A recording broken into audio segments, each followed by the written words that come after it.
Well, good morning. Thank you all for joining us here today. The presidential preference primary is officially less than a month away. Ballots will start hitting mailboxes soon, and early voting starting in just about 2 weeks. This year, all eyes will be on Nevada. Voters in Nevada will determine who becomes the next president of the United States. The state will manage 3 statewide elections: the presidential preference primary, the June primary, and the November general. The safety and security of each one is of great responsibility, and not something the Attorney General or I take lightly. Our state runs some of the most accessible, secure elections in the country. This is possible thanks to the hard-working election officials that have been working tirelessly to prepare, and the poll workers that are gearing up to help make these elections happen. Today, the Attorney General and I wanted to discuss the efforts each of our offices is taking to ensure the integrity and the security of each election. First, I want to be absolutely clear. There is no evidence of widespread fraud in Nevada or anywhere else. That has been true under Democratic secretaries, under Republican secretaries, and I'm grateful to the leadership of Secretary Barbara Sagaski for doing a difficult job under almost impossible circumstances and always speaking the truth. In recent years, the Secretary of State's office has received a major increase in questions about election fraud, election integrity, and investigations into elections. Before 2020, the office would receive perhaps a few dozen complaints about an election. Now we receive hundreds. During the 22 election cycle, we received nearly 700 election integrity violation reports. So far, we have referred 4 election cases to the Attorney General's office. Many times, we receive reports of perceived election violations that isn't actually a violation. There are any number of reasons this can happen, from a lack of understanding of the law, to an attempt to overwhelm our office with unfounded allegations. Regardless, we will investigate each report to the best of our ability and to make sure that our elections are secure. These investigations are conducted by both civil and criminal investigators in our office. Once an investigation is complete, cases that may require criminal prosecution are sent to the Attorney General's office for review. Due to the massive increase in election integrity violation reports, we requested funding from the legislature to strengthen this team. Legislators saw how important this need was and approved our request. We will now have 2 civil investigators and 1 criminal investigator dedicated solely to elections, ensuring every election integrity violation report is handled quickly as possible. Our offices oversees the election. In addition to the investigative team, our office oversees the Election Integrity Task Force, which is comprised of law enforcement members from across federal, state, and local agencies. This collaboration ensures that there are clear lines of communication and that any response to an election issue will be strategic. We are grateful to work alongside these agencies to ensure the safety of voters and election workers, while also protecting access to the ballot box. We also know that in a modern age, nothing is secure unless the technology is secure as well. The Secretary of State's office has dedicated cybersecurity staff, and we are bringing in additional technical resources to help keep voter and election data secure. These are just a few of the steps we are taking to build confidence in the integrity of our elections and trust between voters and elections officials. This election season will draw some strong emotions as people debate which candidate to support or disagreements on policy issues. Some people may even want to argue about the best way to cast a ballot. But disagreements are no excuse to bring violence or harassment into the electoral process.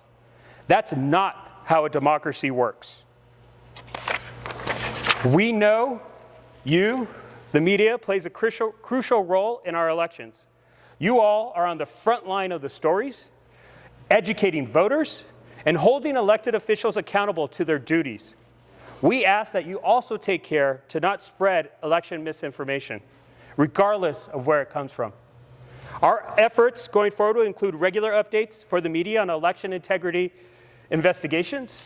Our plan will consist of quarterly reports on election investigations, including the number of election integrity violation reports we've received and the number referred for possible prosecution.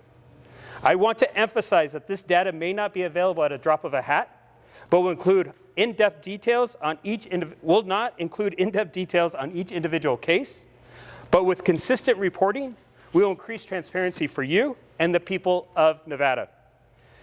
I want to say thank you to Register Lorena Portillo, who has stepped up during a difficult time and has shown true leadership in Clark County.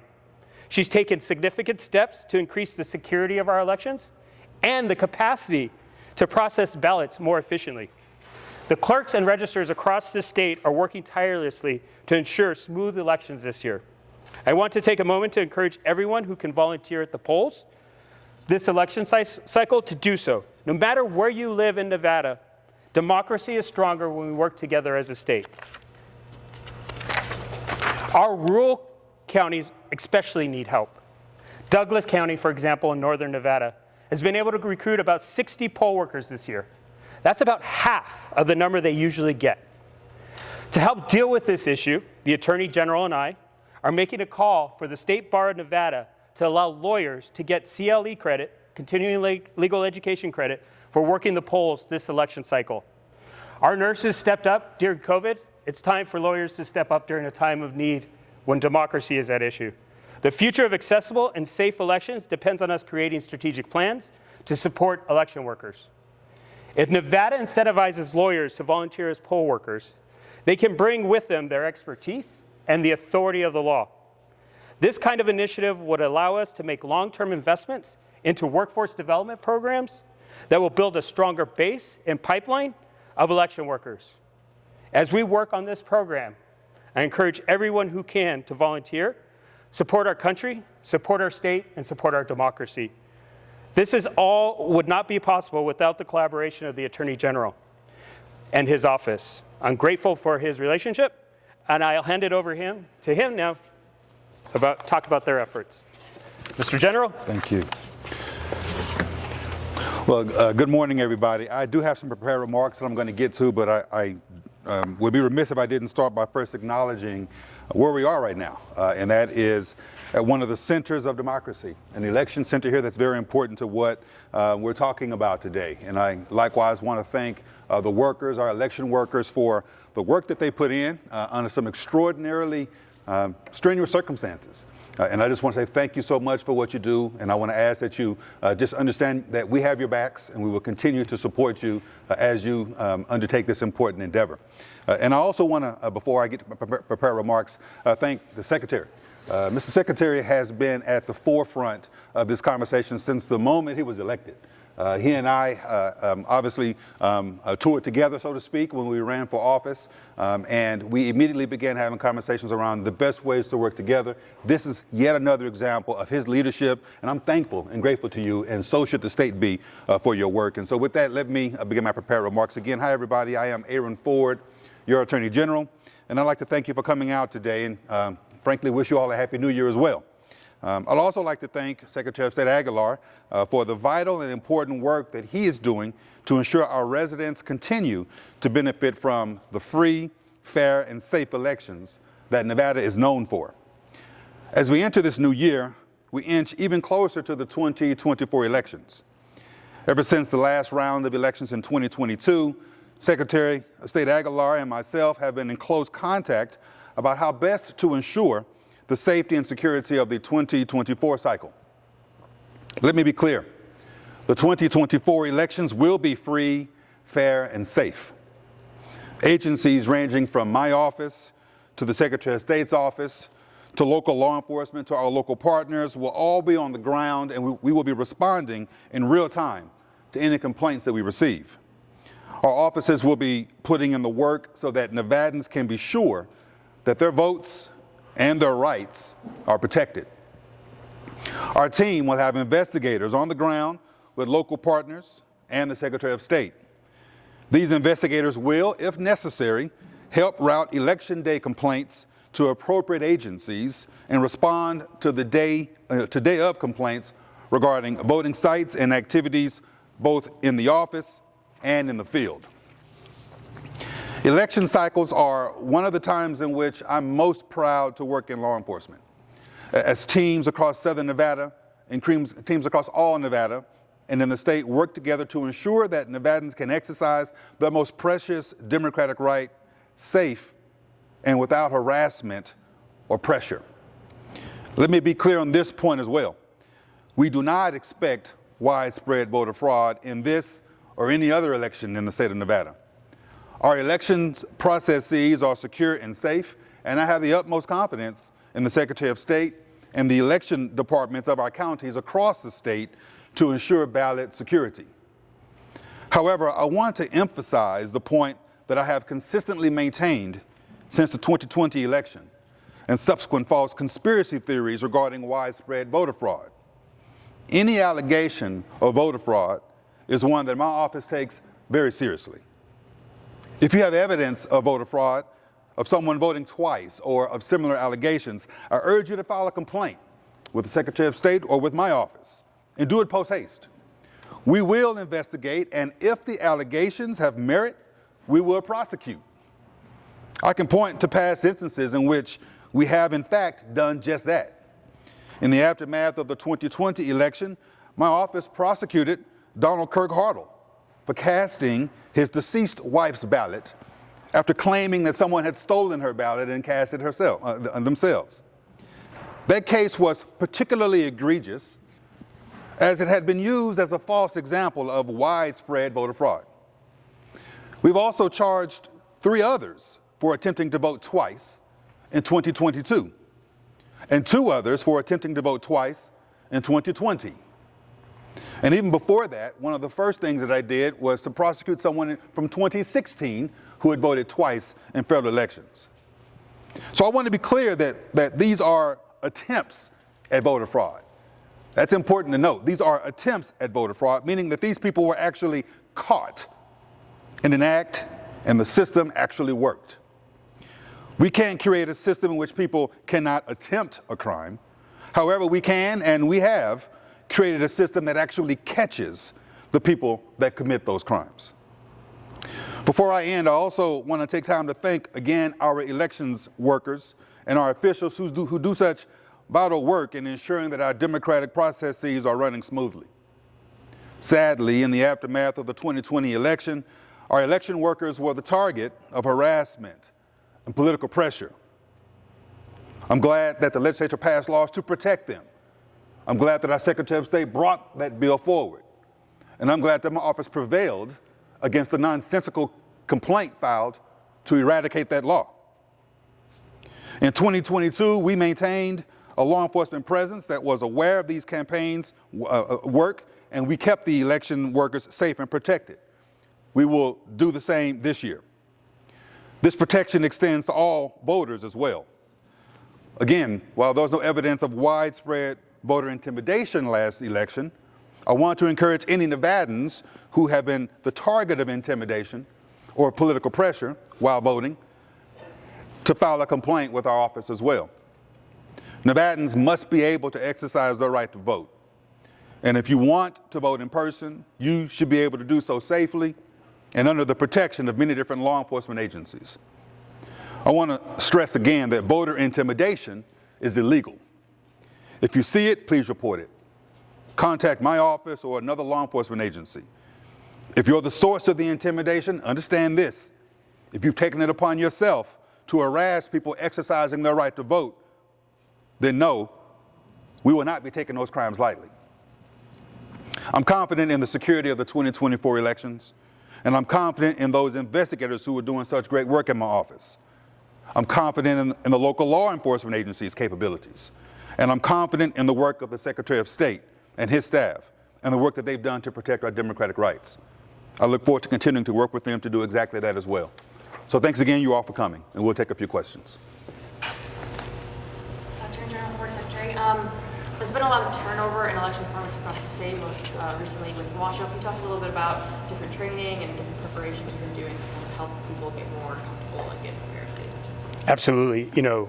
I think the situation in Washoe shows how hard this job is and how much commitment our election staff are putting across the state.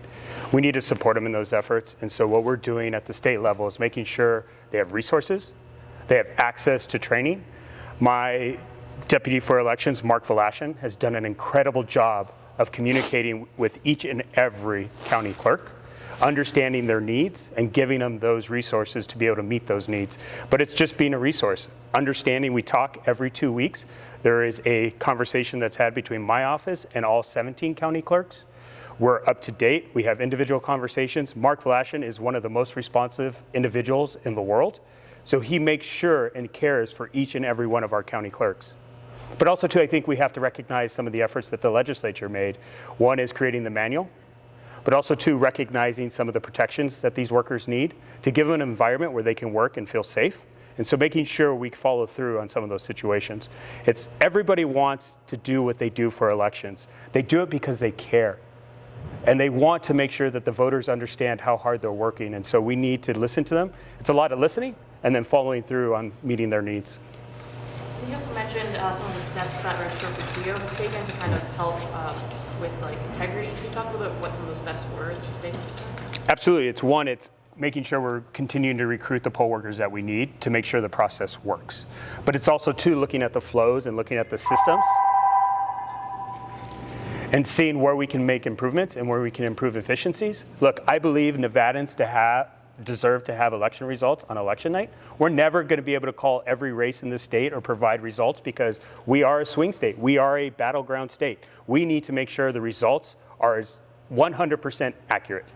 But I think the fact that she understands capacity and is looking at her processes and her systems and making additional investments to make sure we are able to increase our capacity.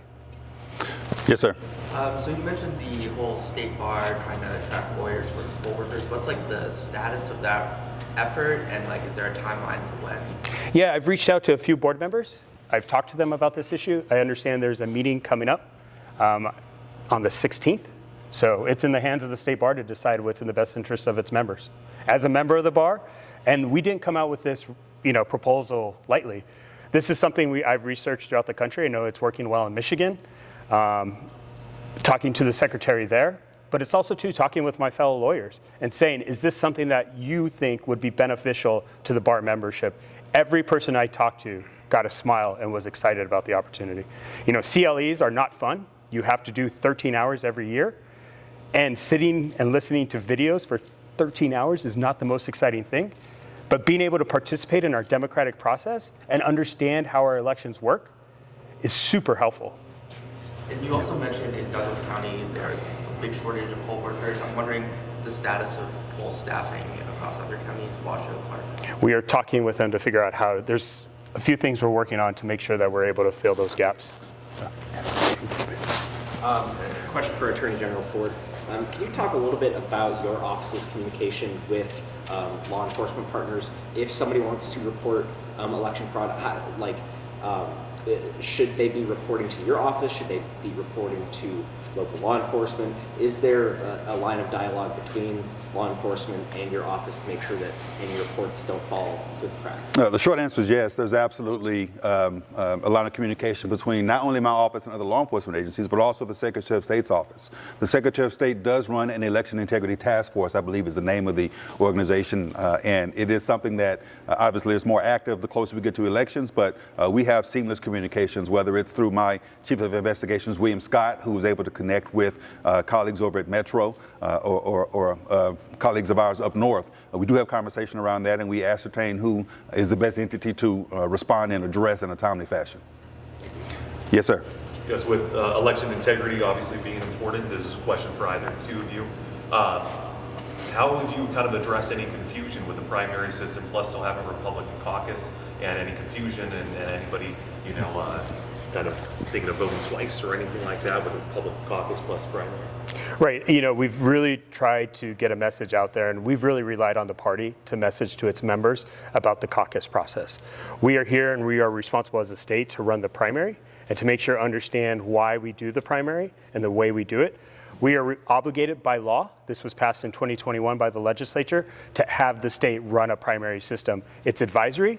We argued that before the judge. The judge accepted our argument, and I think we see what's happening now. But as far as communicating the difference between a primary and a caucus, we've really depended on the Republican Party to message to its members the importance of either one.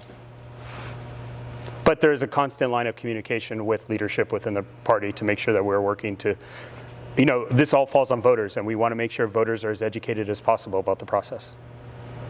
Do you think that the fact that the Nevada Republican Party is holding a caucus at all potentially damaging to integrity and overall? I mean, the fact that they're doing this. I would have to ask them that question. They are managing. I don't have any managerial responsibility for the caucus. All I can talk about is the primary and tell you how secure the primary will be. It's also, too, to recognize the benefits of a primary. A primary election is accessible. When you talk about Nevada voters, you're talking about a working community. Most of our individuals work 2 jobs or whatever job they need to do to support their families. And when you're asking them to take time off to go participate in a caucus, you're limiting their opportunity and the number of people that can participate. In a primary, you have universal mail ballot, which we are seeing being adopted more and more by Nevadans. We have early voting and we have election day voting. So there are many opportunities for people to express their voice through the primary system. I think it's a conversation that needs to be had at the 25 legislative session to say, what do we want to do moving forward? There's no law that would prevent somebody from voting in the primary and then voting in the caucus, right? No, not at all. And that wouldn't be something that would be prosecuted. Right. No. Again, you have to understand these are advisory for the major parties to determine how to allocate delegates for the national convention. And when you say a conversation at the 2025 legislature, is it legally possible for the state to say, we're going to hold a primary and that's how the delegates will be allocated, or can that not be done? I think it's more, I would see the conversation differently. I would say it would be a debate about allowing the parties to determine what's in the best interest of their membership. What message do you have for political leaders who are pushing this misinformation, or candidates who may come into Nevada in the next month and push misinformation and conspiracy theory? I would say run on your values. Run on what strengths you have as a candidate. You don't need to focus on bad information or false information. Let's really run on the values that we are as individuals. Let's run on the values of our democracy, and let's stand tall about what strengths we bring to the table. No, that's well said. Absolutely. Any final questions? I will close by reiterating what I've already indicated, which is we owe a lot of respect and homage to our election workers who are doing a yeoman's job in the face of a lot of intimidation. And I want to qualify a statement I made earlier. We have prevailed in the first round of litigation, so to speak, in the piece of legislation that our Secretary of State brought. I think there may be an amended complaint that's pending as well, but we are very confident in what we're trying to do, which is to ensure that those who are working so hard and to put forth a fair, free, and accessible election are protected from intimidation, from harassment, and from violence. And so, again, thank you so much for the work that you do. I'm looking beyond the cameras here at the people who are working here, and I want to say thank you so much. And so with that, thanks everyone. Have a great day. Have a good day. Appreciate it. Thank you, sir.